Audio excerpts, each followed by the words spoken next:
and tying leadership to measurable results. This is a very consequential reform. It is the most far-reaching reform of government corporations since independence, aimed at turning legacy parastatals into commercially disciplined companies that will serve our public interest. The passage of this law ends the era of cronyism and patronage in our state-owned enterprises. This law explicitly disqualifies any person who has served in a public or political office within the last 5 years from appointment.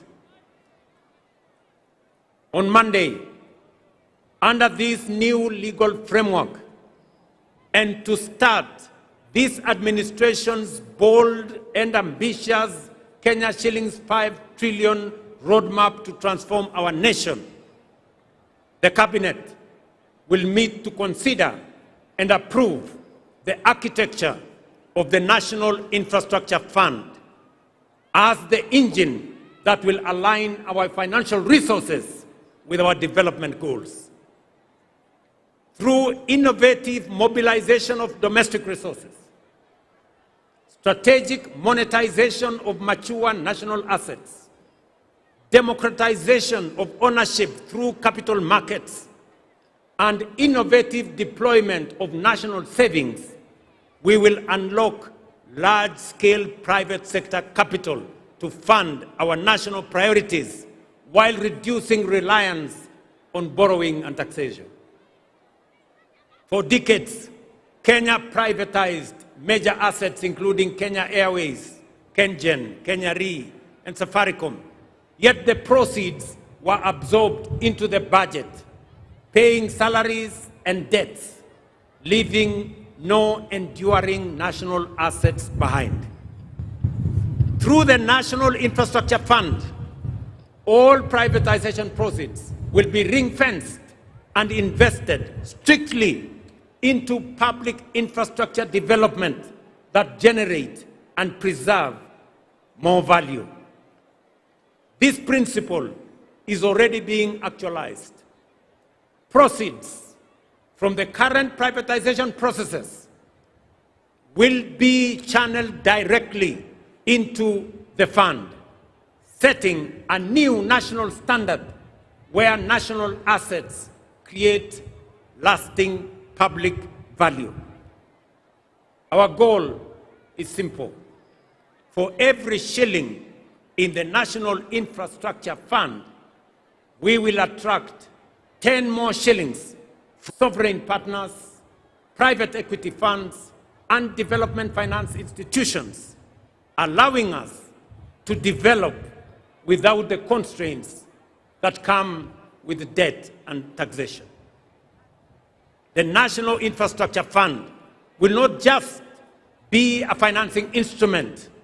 It will be a generational strategy to mobilize capital, accelerate delivery, preserve value, and secure Kenya's long-term competitiveness. To secure future generations, again on Monday, the Cabinet will consider and approve the Sovereign Wealth Fund policy, anchored on 3 pillars, including savings for future generations, stabilization against global shocks, and strategic national investments. Natural resource royalties, dividends from public investments, and a percentage of privatization proceeds will capitalize this fund. This fund will impose on us the obligation of intergenerational equity, bringing to life Article 201C of the Constitution, which demands that the burdens and benefits of the use of resources and public borrowing shall be shared equitably between the present and future without shortchanging future generations. With these two instruments, the National Infrastructure Fund and the Sovereign Wealth Fund, we shall begin the journey to the transformation that will lead us from the bottom up, charging forward full steam to economic freedom and taking Kenya to a first world economy. And I have said it is beginning next Monday. But fellow citizens, even the strongest financial systems, boldest infrastructure plans, and most ambitious economic strategies will fail if we do not secure the foundation of our national character. The realization of our economic freedom project will rest on three critical enablers: strategic human capital development, robust peace, stability, and security architecture, and unwavering integrity and fidelity to the national interest.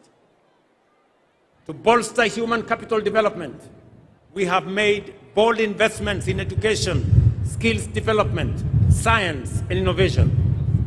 We have raised the education budget from 490 billion in 2021 to 700 billion this financial year, and expanded science, technology, engineering, mathematics education. But to power our first world strategic human capital requirements, we must and will raise the National Research Fund from the current 0.8% to the requisite 2% of GDP. This is not, ladies and gentlemen, spending or social spending. It is nation building. The second enabler underpinning this national project is peace, stability, and security. For no nation can prosper in an atmosphere of disruption, violence, and criminality that leads to economic sabotage, destruction of property, and loss of lives. Stability is not an option. It is an enabler of everything we seek to build. Serious investors will not commit their investments in a country. Only serious investors will only commit their investments in a country that is peaceful, that is stable, and that is secure. For Kenya to attract sustained investment, for businesses to thrive, for jobs to expand, and for families to live without fear, we must secure our nation firmly, fairly, and without hesitation. Finally, the collective interests of all citizens, which form the national interest of Kenya, must be at the center of every action and engagement. Patriotism is putting the interests of the nation before tribe, clan, or self. Integrity in its highest form is patriotism in action. It is believing in our country. It is refusing to betray Kenya.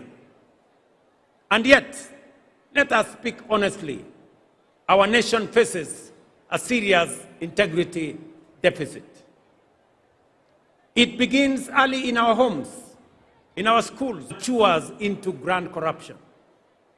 Corruption is not merely theft of money. It is the theft of hope, opportunity, and destiny.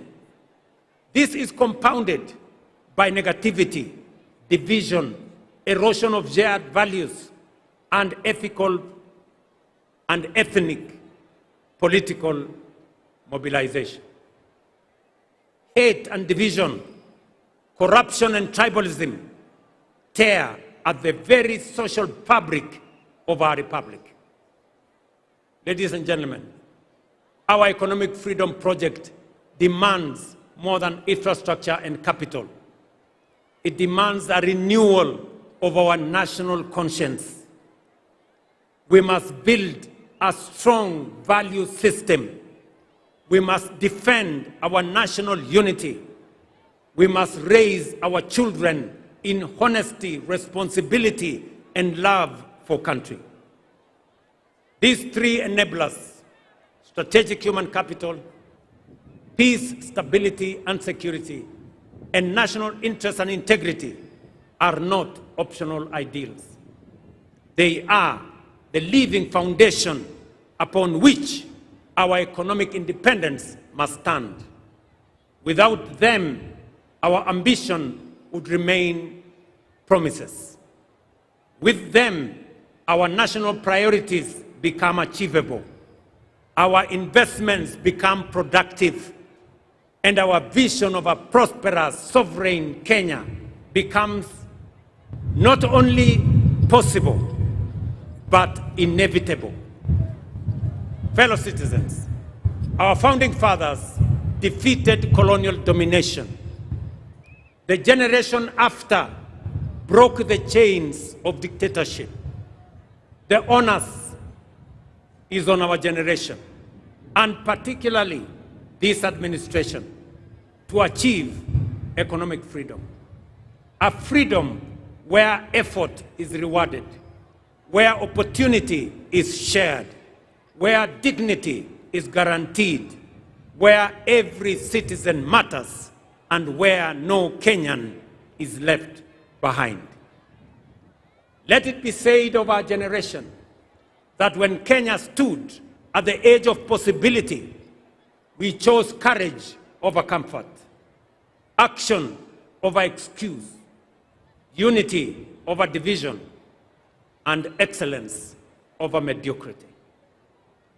With resolute belief, today and every Jamhuri hereafter, we should find us true stewards of the freedom entrusted to us, that we shall honor our forefathers not only by remembering their sacrifice, but by fulfilling our duty and the assignment of our generation to secure for Kenya the full promise of economic freedom. It is time to step up from the bottom up, charging forward full steam to economic freedom and taking Kenya to a first world economy.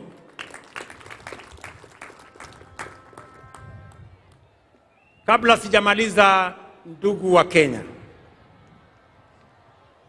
mimi nataka niwaeleze hivi. Kwanza kwa watu wa Nairobi. Nairobi hoye! Nairobi hoye! Mimi kuna mambo mengi tunafanya katika mji huu.